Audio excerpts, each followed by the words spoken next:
alors ñu ñëw nag ci waxtaan bi Pape Sané ginnaaw bi mën a nuyuwaatee ñu fas yéene nag di sekk ak yow actualité semaine bi.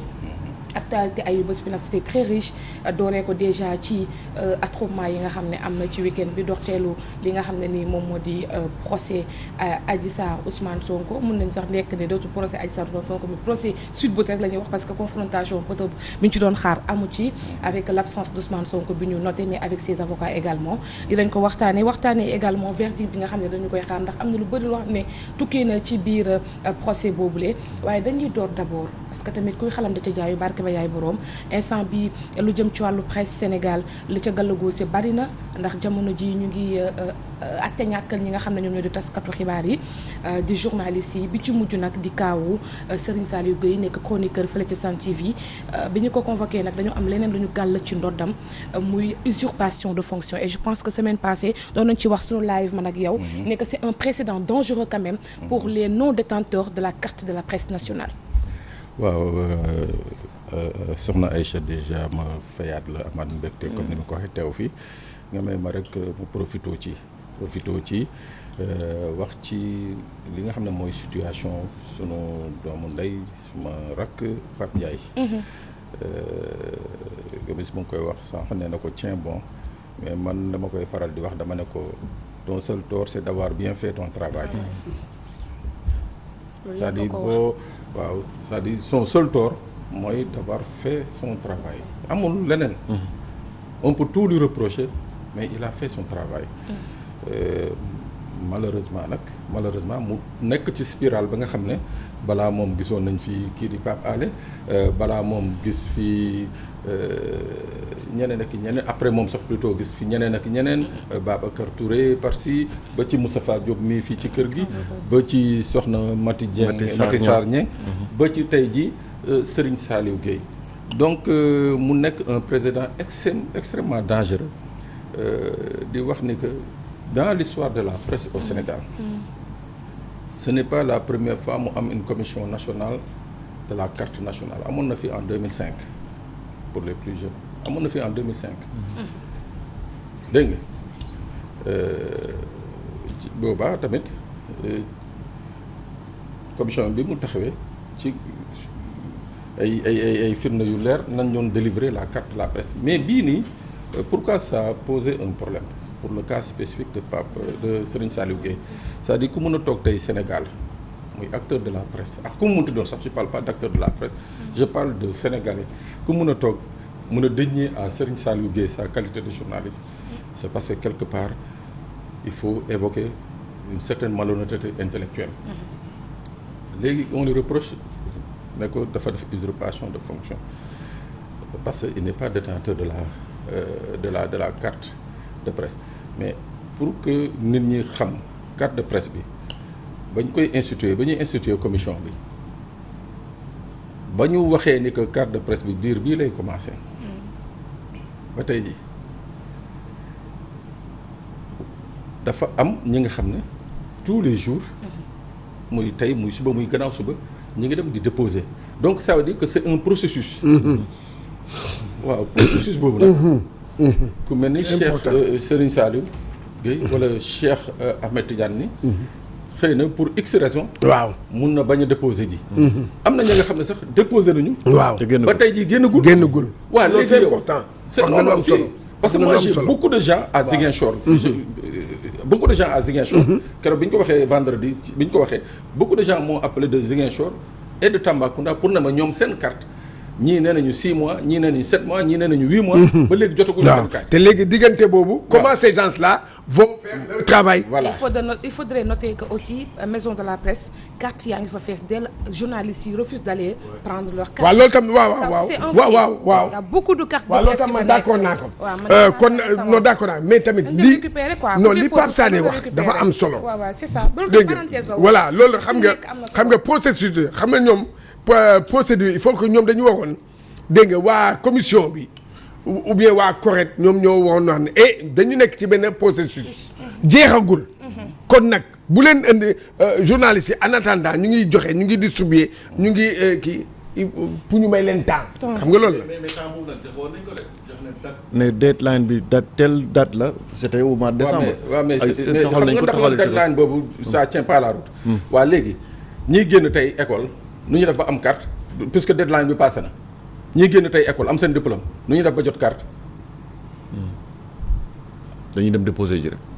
waaw moo tax ma ne la deadline bi ça tient pas la route. waaw parce que deadline mooy dañ naan. diir bii ba diir ba la. bu ñu eggee ci diir boobu. kon jeex na exigibilité bi. parce que ñooñu nga wax ñooñu jot démb seen diplôme. am na ñu génn si démb. am ñoo xam ne tamit waaw ñoom dañuy génne mais ñooñu. dañu nekkoon ci ay rédaction ñu ngi doon liggéey. ñu ngi doon liggéey di jàngi. léegi ñooñu comme ni mu ko waxee waaye léegi ñooñu am nañu tey jii kooku bu ñëwee ci rédaction ñu envoyé ko gars yi jàpp ko lu ñu koy wax usurpation de fonction. Ah non mais il faut arrêter. donc loolu la c'est-à-dire que vraiment pour dire vrai. Il faut qu'on arrête. Il faut qu'on arrête parce que vraiment Serigne Saliou Gueye. c'est pas n'importe qui dans la presse quoi c'est-à-dire il faut dire les choses telles qu'elles sont. léegi nag le drame mooy que ça commence à faire et beaucoup faire te li ci yéeme mooy que épargner tout on n'épargne plus personne. Comme je l'ai dit tantôt mbir mi du question ni que yaa wax wala yaa def mbir mi kay mooy sa heure jot na wala sa heure jotul c'est-à-dire dafa mel ni dañu nekk ci benn processus. malaaka mawti buy ñëw. c'est-à-dire processus boobu dafa mel ni ñoom noonu lañ ko lalee quoi du question moo def na li même bu dul woon cette histoire de carte de presse on aurait trouvé quelque chose bi nga xam ne daañu ko correct sëñ Saliou. on a l'impression que saafara bu jur jàngoro la. voilà donc tey encore une fois ce qui a été dit bi ñu fi arrêté Pape Alé Niang moom laa fi waxaat c'est-à-dire que dama ne à l'époque j'ai dit ce qui est en train de se passer benn ballon de sonde la rek. C'est pour voir la capacité de mobilisation et la capacité d'union et d'unité des journalistes et des acteurs de la presse. C'est-à-dire bu ñu ci gisee benn faille rek après geex na dañuy continuer. mais tey on note quand même benn silence de la presse sénégalaise face à cette histoire-là te aujourd'hui on pourrait dire que du man mais suba bul xam kan lay doon. et c'est ce qui s'est passé parce que fan yee passé on se disait waaw fu ñu ngi yoon alerté bu leen wax ne rek tey ñun duñu c'est parce que c'est Walf beneen jour mën na nekk beneen télé tey Sen TV la suba mën na nekk TFM ginnaaw suba mën na nekk 7TV wala un média donc tey on est tous concernés face à ces situations là et je pense que tey journalistes yooyu nga xam ne ñoo doon applaudir code de la presse innovation yi nga xam ne def nañ ko ci ba tàcc ko ba mu dem assemblée nationale et tout tey ñoom ñoo ñëwaat di seetlu ne que am na ay ndigg sërëx yoo xam ne nii defaloon nañ leen ci te loolu alerté woon ngeen ci quand même. Oui mais c'est que le code de la presse là code bi wax fa dëgg yàlla moi j'avais dit que c'est dès le départ j'avais dit que c'est l'un des codes les plus pernicieux c'est-à-dire il est extrêmement dangereux. C'est vrai que am na ay avancé mais ci biir avancé bu ci nekk dañ ko utal benn explosif caché ci biir. C'est-à-dire il y a de ces articles dans le code yi nga xam ne qui sont extrêmement liberticides. Extrêmement liberticides. Bon c'est vrai que c'était une large demande les gens avaient demandé que ñu voté ce code parce que yàggoon na dans les tiroirs et tout mais que quelque part aussi je crois qu'il y a eu un manque de vigilance bi ñu koy voté et surtout le fait que les décrets d'application parce que pour rappel benn décret d'application rek le président jëlagum mooy sur la carte de la presse mais sur les autres décrets d'application le président reste à fond waaw parce que arrangé wu ko par exemple tey jii la mort enfin je parle même pas de la mort le CNRA est mort on va parler de l'enterrement du CNRA mais président nangu ko acté par l'ARCA alors que c'est plus nécessaire que tey jii loolu noonu ñu président jëloon son décret d'application moo gënoon intéressé les acteurs de la presse que yenn yi nga xam ne moom la ñuy gis nii donc pour dire quelque chose Aïcha pour répondre à ta question c'est-à-dire désunion bii ñu gis nii c'est pas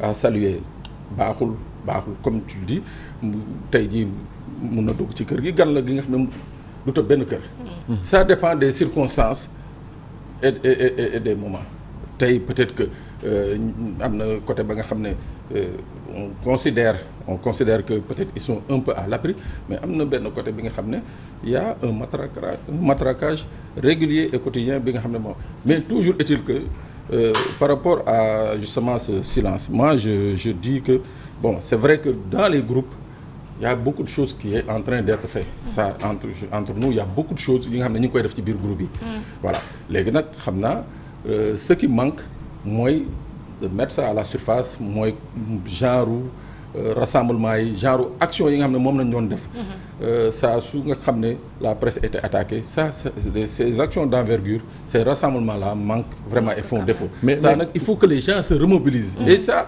moi je dis que il revient surtout aux jeunes reporters parce que tamit am na ci ñi nga xam ne moom daanaka fii ak 1 an ou 2 ans ou 3 ans ou 5 ans au minimum ils auront fini donc il revient aux jeunes reporters de tout faire pour protéger leur outil de travail c'est-à-dire et puis cette liberté là ñu bañ ko yemale ci liberté de la presse rek mais boole ko méngale ko li nga xam ne mooy liberté d'expression parce que soo xoolee tey jii au-delà des journalistes il y a des Sénégalais lambda yi nga xam ne pour avoir fait un poste bizarre ou bien pour avoir dit tel mot ils se sont retrouvés en prison donc c'est un ensemble bi nga xam ne moom la ñu war a teg sur la table pour se battre effectivement voilà. Alors ñu jàll nag directement ci waaw Serigne waaw man dama ne woon carte presse bi est-ce que gënul sax finalement valeureux que nañ koy waxati diplôme bi maanaam am nga diplôme jàng nga ba am diplôme journalisme mais léegi diplôme bi dañ ko teg fële léegi lii lañ la laaj soo amul lii presque doo doon journaliste est-ce que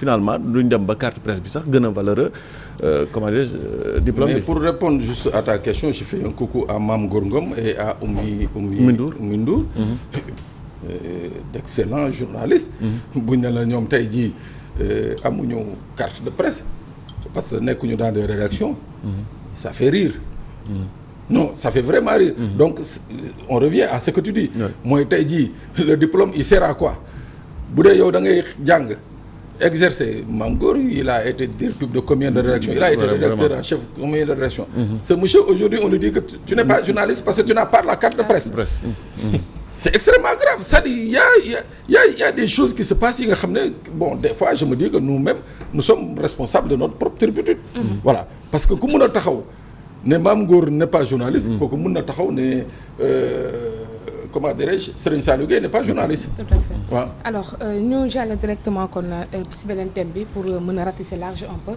ak procès Sweet Beauté impression bi ñu am boobaak léegi ñu ngi koy wax procès bi tout ce qui s'est passé déjà déballage yi am ak mais nit yi ñu ngi wax naan kàddu yu ñaaw yu salte yi nga xam ne dégg nañu ko ci làmmiñu Adji Sarr jëm ci procès bi jour boobule ci digganteem ak Ousmane Sonko li xew ci Sweet Beauté que c'est une première mais man j'ai l'impression que c'est du déjà entendu mais dañ ko doon joxe par saccade ndax gisee woo ko noonu ndax déballage yi quand même yàgg na depuis 2021. waaw mais tey la door. waaw d'accord mais déballage yooyu c'était à un autre niveau. Fii on parle du temple de Thémis le troisième pouvoir bi nga xam ne constitution du Sénégal daf ko consacré waaw fii naan fa la mbaxane doone benn. C'est pourquoi c'est choquant c'est pourquoi ça a retenu l'attention de tout le monde tant que c'était dans la rue il y a pas de problème. Tant que c'était dans les réseaux sociaux, il n'y a pas de problème. Mais quand ça se trouve à ce niveau, ça pose un problème. Moi, je peux pas refuser. Mënuma bañal ñi nga xam ne dañ doon ne en fait le procès c'était un procès porno. Parce que les débats, man de maa ngi fa woon. Je parle pas de ceux qui ont suivi à distance, moi j'y étais. Je dis que les débats, les mots ont volé très bas. C'est-à-dire que man si sama éducation ak ñun ñii ñëpp ñun tant que nous sommes je suis sûr que ku ci nekk ci ñun bu demoon toog di déglu wax fa dëgg yàlla da nga ne maa ngi rëccu lu ma fi doon toogee. mais est-ce que du procès mœurs la nag loolu dafa war a am. waaw mais d'accord Serigne. C'est très bien tu as bien fait de dire que c'est un procès mœurs. ñii mës a couvrir procès viol yëpp. Pape Ndiaye n'est pas là s'il était là mu wax la ko wala Salif Ka pour nga gis une victime aussi volubile que Adji Sarr amul procès viol kii victime bi pour mu wax sax non c'est dafa compliqué du wax. Hier d'ailleurs on a invité ici benn avocat maître Dabo qui a bien précisé que ne que maanaam état d'esprit bu ku ñu violé ku ñu traumatisé nee na wartu mën a toll ba am maanaam am liberté d'expliquer carrément maanaam jour fee nee na mënul nekk. nee na même en France su fekkente ne dafa am ku ñu violé day am benn assistance psychologique boo xam ne day am avant le procès am assistance sociale boo xam ne dañu koy jël encadré ko pour que mu mën a taxawaat encore jàkkaarloo ki muy supposé violeur pour mën a jànkuwanteel ak moom. est-ce que Adji Sarr amul loolu te bëri la ko lool. non le débat est libre. le débat est libre c'est-à-dire on est au tribunal le débat est libre. mais dama ne lii Sénégalais yi doon xaar. moi je dis parce que lii fi jur 14 morts jur fi ay blessés jur fi lii c'est parce que dañ ne Sénégalais yi ndaw si nee na diw def ko siif juróomi yoon c'est-à-dire il faut que tamit qu'on revienne sur le débat quoi pas que ñu bañ a nekk à la surface c'est-à-dire tey ji liy jur wax ji yëpp ba depuis 2021 Sénégalais yi mu nekk un débat quasiment national ba génn sax hors de nos frontières presse étrangère di ko traité mooy que dañ ne cette jeune fille a accusé le principal leader de l'opposition de viols multiples et successifs loolu mooy débat bi loolu mooy débat bi léegi bu ñu ñëwee toog procès tribunal lii ñu doon xaar moi j'aurais bien aimé que xale bi ñëw wax sur la matière viol ses avocats wax sur la matière viol les juges le procureur ñëw sur la matière viol parce que loolu moo intéressé Sénégalais mais c'était pas na ngeen doon solo na ngeen doon maasee ñaata façon non ñaata produit toppatoo ñu loolu ça ne nous intéresse pas on nous a dit que ndaw si diw daf ko siif boobu nag moo jur musiba yi Sénégal c'est-à-dire en fait c'était ça le problème il fallait justement démontrer ce viol là ba pare nag à partir de ce moment ñu mën a ñëw nag sur les responsables des morts et blessés yi fi am parce que tant que définiruñu mënuñu asseoir viol bi mooy que on ne trouvera c'est-à-dire man ce que j'ai appris keroog ci procès bi mooy que on ne trouvera jamais les responsables de ces morts là parce que pour que ñu mën a trouver les responsables il faut que ñu asseoir le viol et comme dans les débats c'est mon impression on a tout fait pour éviter le débat du viol indi ñu ci benn débat moral ñam na donc c'est un procès moral excusez-moi du terme mais c'est moral c'est moo tax les mots étaient très bas c'était moral parce que bu doon viol la victime et ses conseils auraient trouvé les mots nécessaires yi nga xam ne daañ ko wax te du choquer l'assistance parce que on suppose que victime bi elle est déjà assez choquée pour que ñu koy demander muy utiliser certains termes wala di ko poser certaines questions yi nga xam ne elles sont d'une subjectivité bi nga xam ne mais c'est extrêmement grave moi c'est mon point de vue très sincèrement je dis que j'ai pas assisté à un procès de viol. mais est-ce que tamit c'est pas également son avocat qui l'a poussé à aller au fond des choses parce que ci ay questions ki nga xam ne moo di maître on dirait que moom da doon pousser Adji Sarr à ce que mu wax li gën a bon ci mbir mi. donc aussi avocat bi aussi am na ci responsabilité. man li ma jàpp je crois que je l'ai dit ici je dis que depuis 2021 ak léegi man li ma jàpp sama bopp mooy soo xoolee la métamorphose bii nga xam ne moo nekk ci Adji Sarr 2021 bii génnoon di wax balaa muuru bi njëkk jigéenam balaa muuru bi bon man rek la gënoon xees fii ci plateau bi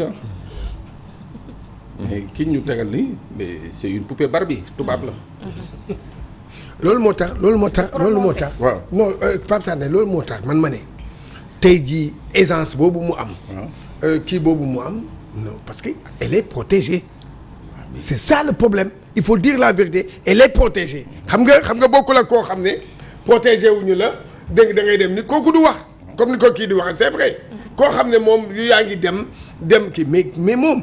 elle est super protégée il faut que ñu wax dëgg bi. par exemple mais pour le cas il y a un traumatisme même bu ñu jëloon GIGN bi yëpp jox la ko. waaw y a un traumatisme bi nga xam ne loolu laa lay wax non c'est que xam nga lan la dans cette affaire là dañ ko jox maanaam assurance dañ maanaam ñi bëgg pour moom maanaam ñi ciy trouver seen compte laay wax ñooñu dañ koy teg dans de très bonnes conditions comme yi ngeen wax nii dañ koy utal nañ ko maanaam psychologue utal nañ ko lii booy demee préparer ko booy xam nga loolu la xam nga bokkul ak koo xam ne maanaam violé nañ ko ndeysaan day après day jóge seen kër dégg nga affaire bi jàpp ko mu ñëw toog mais kii di snap kii di toog nii di snap mais non sincèrement man dama jàpp ne man ku ñu wax ma sax ku ñu accusé rek escroquerie ku ñu accusé escroquerie rek kooku bu ñëwee kooku déjà rek 2 jours avant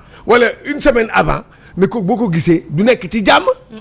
du nekk ci jàmm bu ñëwee toog ci procès bi boo gisee boo demee tribunal nga gis accusé yi da ngeen di gis nu ñu mel dañuy xullee bët nii di def nii. parce que ñooñu amuñu assistance boobu amuñu ba ñoom ñu mun a am confiance boobu. Elle a une confiance extraordinaire. Non, tu trouves que c'est une confiance? Ça c'est loin d'être une confiance. Non, dañ ko préparer. li koy prouver moom mooy Adji Sarr foo ko posé woon question. ci mbir mi danaan la bañ dem ba procès. ku ko leer na la ko moom. ku ko leer na ko moom. procès day am. xëy na moom wax nañ ko sax verdict bi tamit. wax dëgg donc assurance boobu noonu Cheikh Tidiane Gomis wax man mën naa ko ci nangul. elle est super protégée du moment que. d'accord naa am na. depuis 2 ans déjà ay éléments police téye ko. waaw d'accord naa elle est sa protégée sécurité d'accord naa yooyu yëpp. mais dafa am la nga xam ne soxna Aïcha. jigéen nga ndaw see jigéen nga dafa am dans la c'est-à-dire kooku. non vergogne moom amu fa moom keroog. très bien kon nag jeex na. vraiment donc on clôt le débat. C'est-à-dire que quelle que soit la protection bi nga xam ne mën nañ ko am. mais moom son état waxuma je parle pas de son état physique. l'état physique boobu ñu gis mooy c'est ce qu'on a voulu présenter aux Sénégalais. Tout à fait. mooy defar ko ba mu rafet ba mu mel ni poupée. xees am seen yooyu ñuy takk yu jar 500000. nangam sangam xobi ci ñëw taxaw. on met dans l'imaginaire populaire ni que xale bii kat. li mu wax elle n'est pas résistante. kii wax dëgg yàlla góor du ko gis di kii quoi lu mun a nekk la en fait je sais pas si vous comprenez ce que le jeu qui était en train d'être fait. c'est-à-dire on l'a modélisé daf ko benn genre produit bi nga xam ne teg ko pour mettre dans la tête de tout le monde que kon xale bi wax fa dëgg yàlla kii. li mu wax mën na war na mën a nekk lu mu wax mën na nekk parce que kii ku ko gis. fa mool quoi mu sol yi muy sol yooyu yu cëkk yooyu gàtt gi non kii ku ko gis war ngaa mën a daanu. mais voilà ce qu'on a voulu vendre aux Sénégalais. et loolu jàllul man tey jii bu ñu doon def sondage. loolu jàllul. mais pour wane ne kii non c'est que Sénégalais yi honnêtement am na ñoo xam ne sax ñoom dañoo faraloon maanaam dañ ko faraloon di koy jàppale mais bi ñu ko gisee noonu. muy commencé di def noonu. mais gars yi dañu ne non attends dañu ne waa mais kii moom non mais attends lii mooy lan. xam nga loolu nag jàllul. on dirait que la communication paasewul. non jàllul mais dama ne mais moom nañu bëggoon. léegi liy wane ni que loolu yëpp lu leer la woon depuis le départ. mooy que même procureur ba muy topp moom. naan ay viol que di su di kërëng yoo ko yëg bay yóbbu fële instruction et tout c'est-à-dire ñoom au moins le parquet était au moins convaincu d'une chose. te keroog ci procès bi ma ne parquet génnee na wane na ni que. au moins il était convaincu d'une chose même bu dee yóbbu na affaire bi devant la chambre criminelle mooy que ñoom dans le réquisitoire du procureur. surtout le réquisitoire. ba mu naan bu dee. moo siif. mais c'est extrêmement grave munoo topp nit ñaari at naan sénégalais yi waa ji siifkat la siif na xale bi juróomi yoon. c'est le parquet qui parle. c'est le parquet qui accuse qui poursuit le maître des poursuites moo topp. nan siifkat la. nangam sangam. à charge doyen des juges def ordonnance am def instruction am. ordonnance am et tout malgré c'est-à-dire les témoignages malgré yenn faits yi nga xam ne apporté nañ ko mooy audio MC Niass yi. yax yeneen ak yeneen. on n'a pas voulu tenir compte de ça mooy que ce qu'on voulait c'était présenter Ousmane Sonko dans un jour mauvais mais comme je l'ai dit.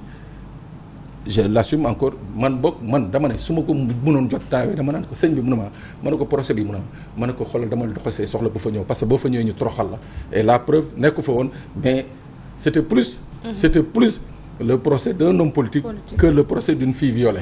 Effectivement. Alors si s'agissant même de li nga xam ne ni moom moo fa tukkee yëpp le lendemain on a l'impression que vraiment procès bi la fa am wàññiwul benn yoon cote de popularité du Sonko sinon même da koo gën a yokk. loolu nga yaakaar.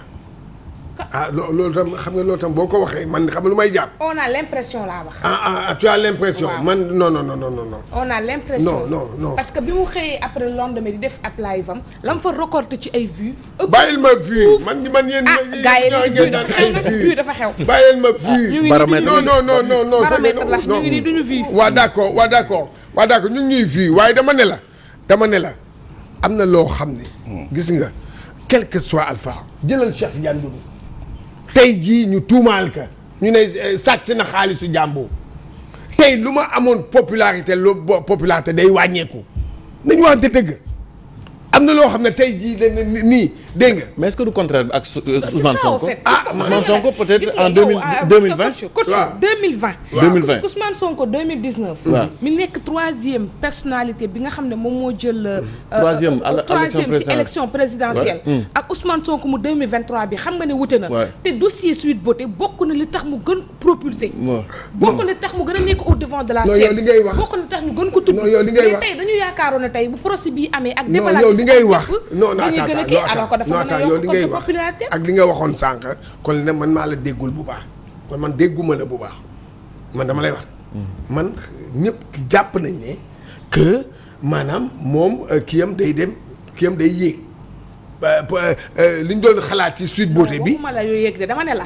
dama ne la on a l'impression dafa yéeg sax. loolu laa lay wax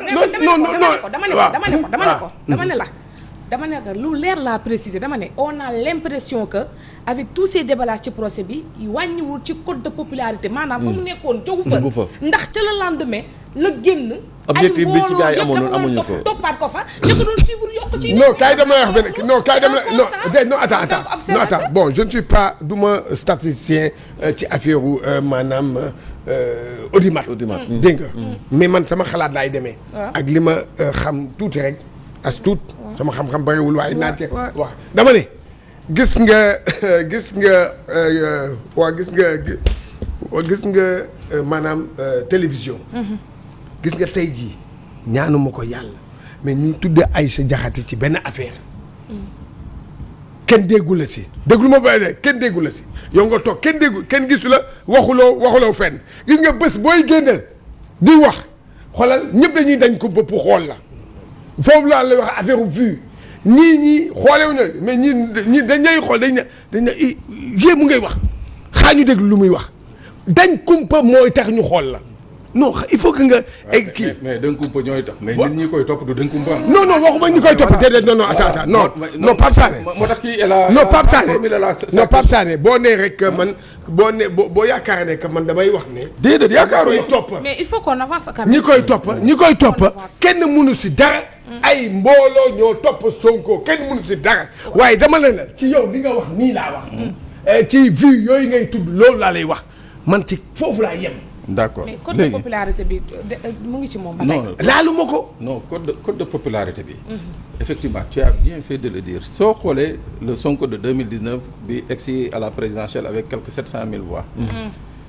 ak le Sonko d'aujourd'hui c'est-à-dire bu ñu doon dem tey élection dañuy jël baromètre local janvier 2022 ak.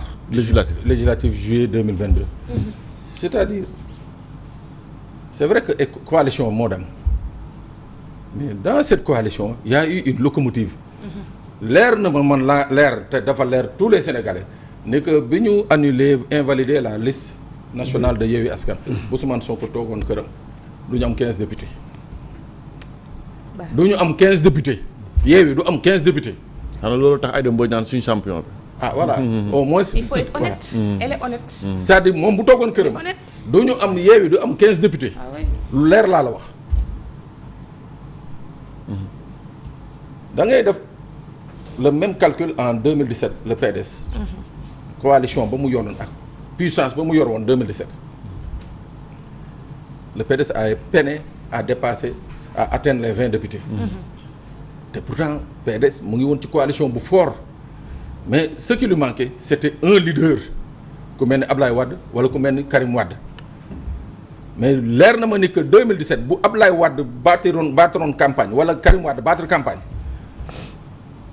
daañu romb député yi ñu amoon mais dans cette histoire là Aïcha a bien fait de poser la question c'est-à-dire c'est l'effet contraire qui est en train de se produire te dama ne des fois nos hommes politiques du ñu jàng histoire du ñu retenir histoire Macky Sall la ko may tey jii ba mu egsi fi mu egsi mais parce que sénégalais yi dañ jàpp ne que dañ ko doon toroxal dañ ko doon bunkatal. ça c'est vrai victimisme. Macky Sall 2012 amul benn sénégalais observateur ou analyste bu la mënoon wax ne que kii day génn premier tour.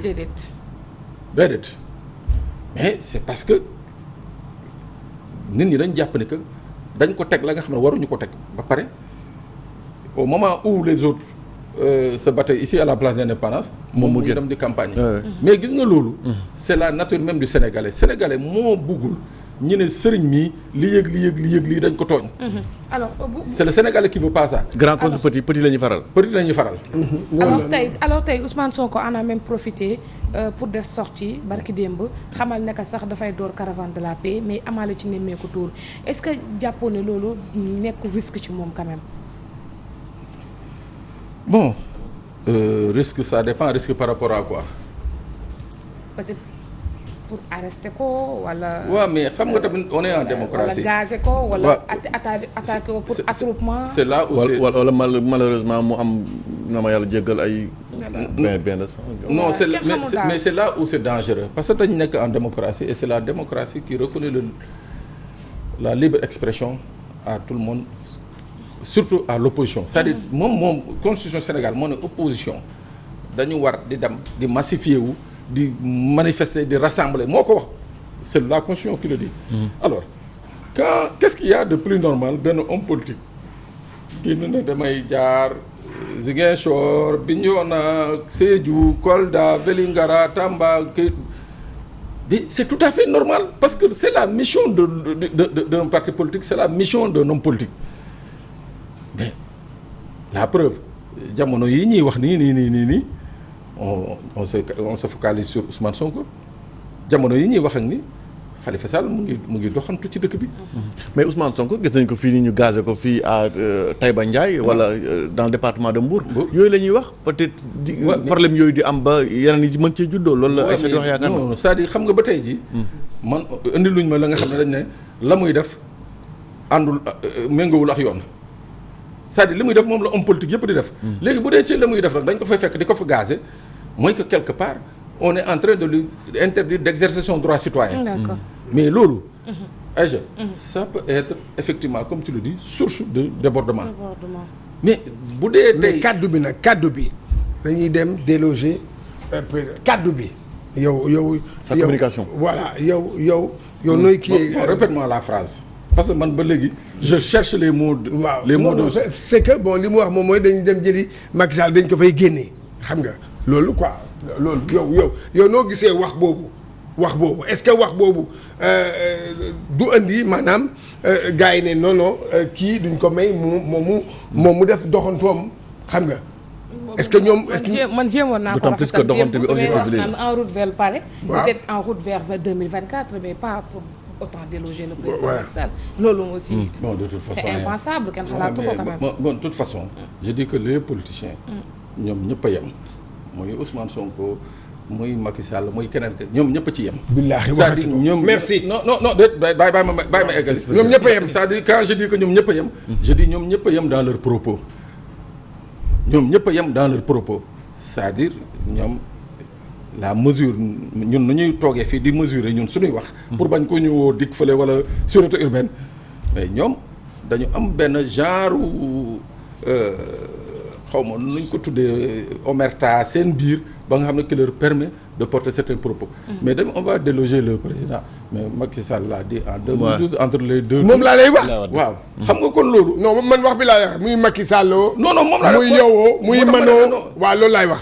moom laa la wax moo tax ma ne les politiciens ñoom ñëpp a yem. parce que ñoom ñëpp ils ont un code de communication ñoo ko bokk. c'est-à-dire en fonction de leurs intérêts du moment. ils sont capables d'aller dans tous les sens. est-ce que Abdoulaye Wade sax waxoon na ko. est-ce que jaadu na lan jaadu est-ce que wax yooyu façon wax yooyu jaadu na. pour lan. yow laay laaj est-ce que loolu jaadu na wax façon wax yooyu. je suis pas homme politique je suis un non communicant. en tant qu'analyste politique. mais je suis. est-ce que loolu est-ce que yenn propos yi jaadu na ci politicien. jaadu na. ah bon. kon nag jeex na pare naa ci. on est en terrain politique, tous les coups sont permis. Et ça continue non. Alors Pape Sané ñu tàggoo te jamono jii moo woote gatsa gatsa non.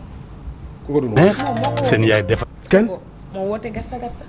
moo woote lan. moom moo woote gatsa gatsa loolu la wax non. waaw kon kay tous les coups sont permis. mais en tout cas une chose est sûre. Aïcha je dis encore une fois. Après peut-être qu'on va revenir avec Khalifa sur ce qui s'est passé les années de juillet et tout c'est-à-dire dafa am li nga xam ne dans un pays on appelle ça des acquis. Sénégal mënul xeex de 1960 à nos jours am ay acquis démocratiques. moo permettre Macky Sall mii tey jii mu nekk président de la République. acquis yooyu. c'est-à-dire Wade muñal ko nangul ko droit am waaw. Ablaye Wade jël nañ ñëw sax teg ko place de l'Obélisque ne ko dee na. te Wade mosul tëj nit. c'est-à-dire il faut que tamit démocratie dafa laaj respire day noyyi. te pour que mu noyyi mooy que il faut desserrer le taux munoo fi nekk nag saa waay nga ne yow kenn du wax ci yow kenn du def ci yow non les gens vont parler ça c'est le fort du politique. Les gens vont parler. léegi pour que cette respiration démocratique là mun a jur jàmm mooy que ca nekk la nga xam ne yoon moo la ko may nañ la ko bàyyil. D'accord mais munoo saa waay ne ci dëkk bi Mamadou bu ko neexee def nii Mamadou du def lii mais c'est pas possible. Il n'y a pas de loi unipersonnelle dans ce pays. Les lois elles sont de portée générale. C'est-à-dire lu ñuy teree xalifa mi nañ ko teree sëriñ nañ ko teree ndaw sële mais munuñu ne non sëriñ bu jógee di dem Mabo rek du fa dem. non du fa dem parce que bu demee Mabo nit ñëpp dañuy génn. jërëjëf Pape Sané. jërëjëf yow itam. kontaan nañu si analyse yu pertinente yi nga xam ne indi nga ko fii par rapport ak actualité wu semaine bi noonu sax la ñuy dalee très rapidement gannaaw ba mu nuyoo sant bu baax a baax ki lay suivre sama wujju goro bi. sa wujju bi. waaw sama wujju goro sama wujju doom. non. yow sama doom kat dafa bëri ay wujju. waaw mais kan la si. non benn wujju rek la am. benn wujju kese la am benn wujju la am. d'accord kon baax na kon ñu ngi koy nuyu kon ma sant yàlla rek noonu amul problème. non benn wujju la rek benn wujju rek moom bu ñëwee day rang rek topp ci amul benn problème. kon elle a intérêt à travailler moom na liggéey bu baax a baax Goro jërëjëf maa ngi lay jaajëfal bu baax a baax di la jox dig daje ci live yi alors.